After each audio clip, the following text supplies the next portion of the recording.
Good evening and welcome to the news roundup for Wednesday, August 30. Before we get into the news, please remember to like this video, share your views in the comments, and share the video with your family and friends. Teach them! Always make sure the message will reach them! Now for the news in detail. Less than a week before school reopens, Minister of Education and Youth Favour Williams has indicated that 854 teachers resigned from the public sector between January and September of this year. She made a disclosure at a post-cabinet press briefing on Wednesday, where she outlined that the minister received a significant number of those resignations after the August pay cycle ended on Friday. Coming into Monday, we saw resignations come in, and if we compare again for the same period, January to September, as of yesterday, the number of resignations, the total would be 854, still a 44% decline from what we saw in the January to September period of 2022. The police have arrested 4 people and recovered $2.5 million in relation to last week's beryllium robbery at Scotiabank in Mandeville, Manchester.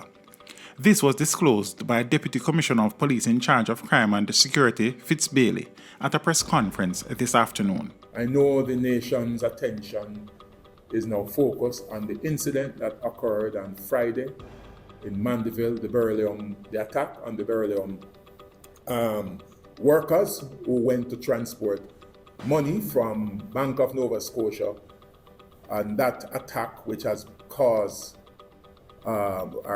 national attention. I just want to point out that we are conducting a high-level investigation in that matter, and at this time I can report that we have arrested 4 persons, including a female, and we have recovered so far over 2.5 million Jamaican dollars. The investigation continues as we seek to bring those who are responsible for that act, which I consider is something that is bordering on terrorism. When you can, at that time of the day, without any form of provocation, fire your weapon carelessly, injuring at least 5 people. 2 were seriously injured by that shooting.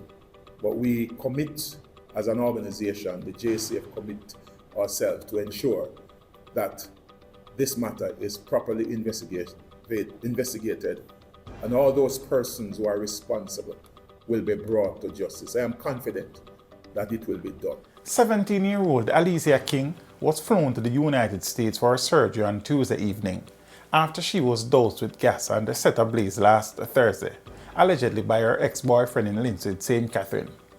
King, who had been receiving medical care at the University Hospital of the West Indies since August 24, left the island in a Trinity Air ambulance jet en route to Shriners Hospital for Children in Texas. The San Myrna Foundation is a local entity that led the mission to help Alicia. 2 men have been charged for murder and arson in relation to the Gregory Park fire bombings. For the murder, arson and other criminal acts which led to the destruction of 11 houses in Walker's Avenue on Saturday, August 12, 2023, the following persons have been charged. Nigel McClarty, 24 years old mechanic of Christian Penn, Gregory Park, Portmore, St. Catherine. Ordained Fowler, O.C. Papture, 21 years old, an employee of Portmore Villa, Gregory Park, St. Catherine. He was charged with murder, 2 counts, arson, 10 counts, possession of prohibited weapon, unauthorized possession of ammunition, and being part of a criminal organization. One biker is singing the praises of the police in St. Elizabeth after gunmen pulled up on him early Tuesday while he was on his way to work and stole his motorcycle in Junction. The man, whose identity is being withheld, reported the matter, and the quick action of the police led to the recovery of his motorcycle and the seizure of the car the police believed the men were traveling in when they relieved him of the bike. The 2 motor vehicles were found at an under construction property in Pedro Plains. However, no arrests were made. More from Deputy Superintendent of Police, Coleridge Minter. This morning at about 5:30 a.m., gentleman was on his way to work driving his motorbike. An armed man in a silver Toyota Allian drove up, forced him off the bike, and drove away the bike. The matter was reported to the police, and among other things, intelligence led us to this address, where both the bike and the motor car suspected of being involved in this incident were recovered. The men that were in the vehicle were not seen.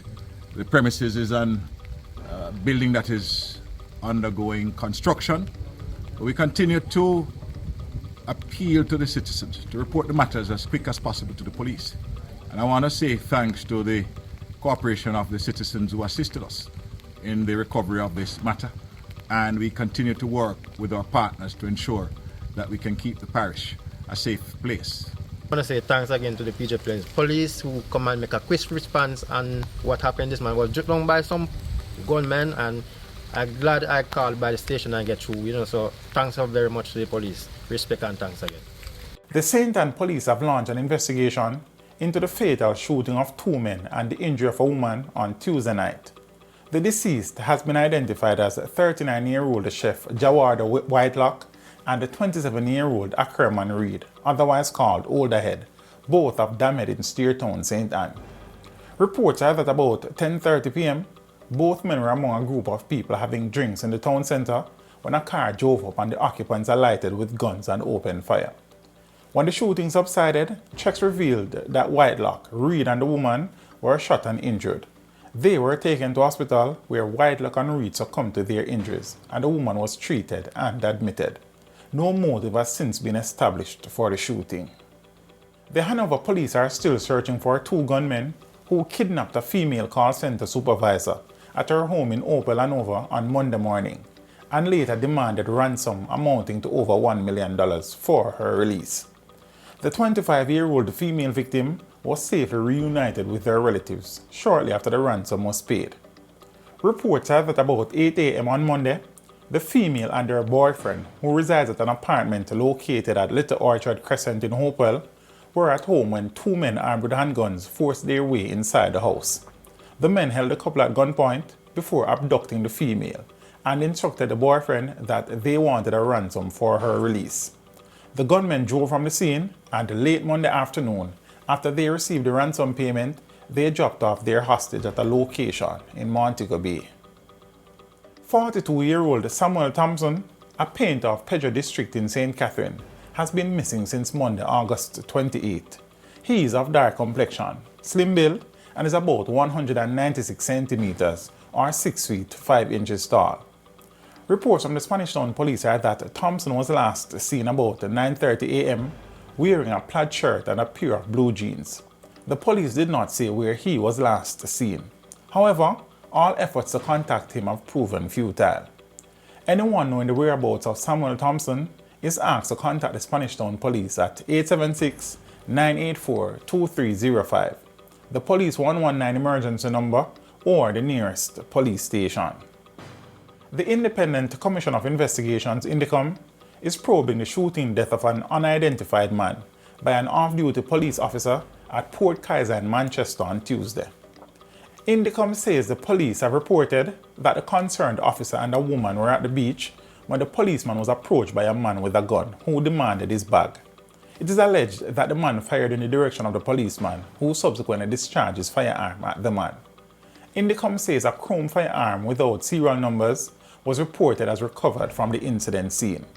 It says the concerned officer provided an initial account to investigators and was subsequently issued with a notice to provide a statement and attend the office of the commission to be interviewed.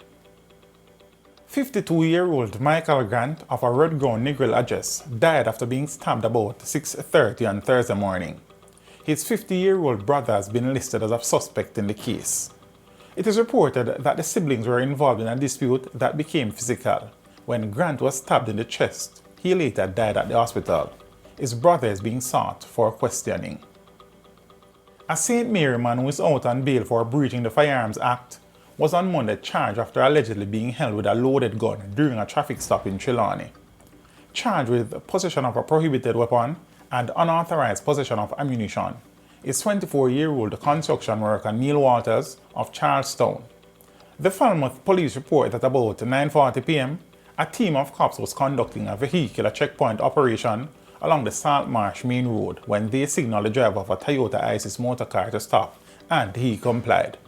The police say the vehicle and its occupant were searched, and a Colt Commander .45 pistol, fitted with a magazine containing 3.45 rounds, were found in his possession.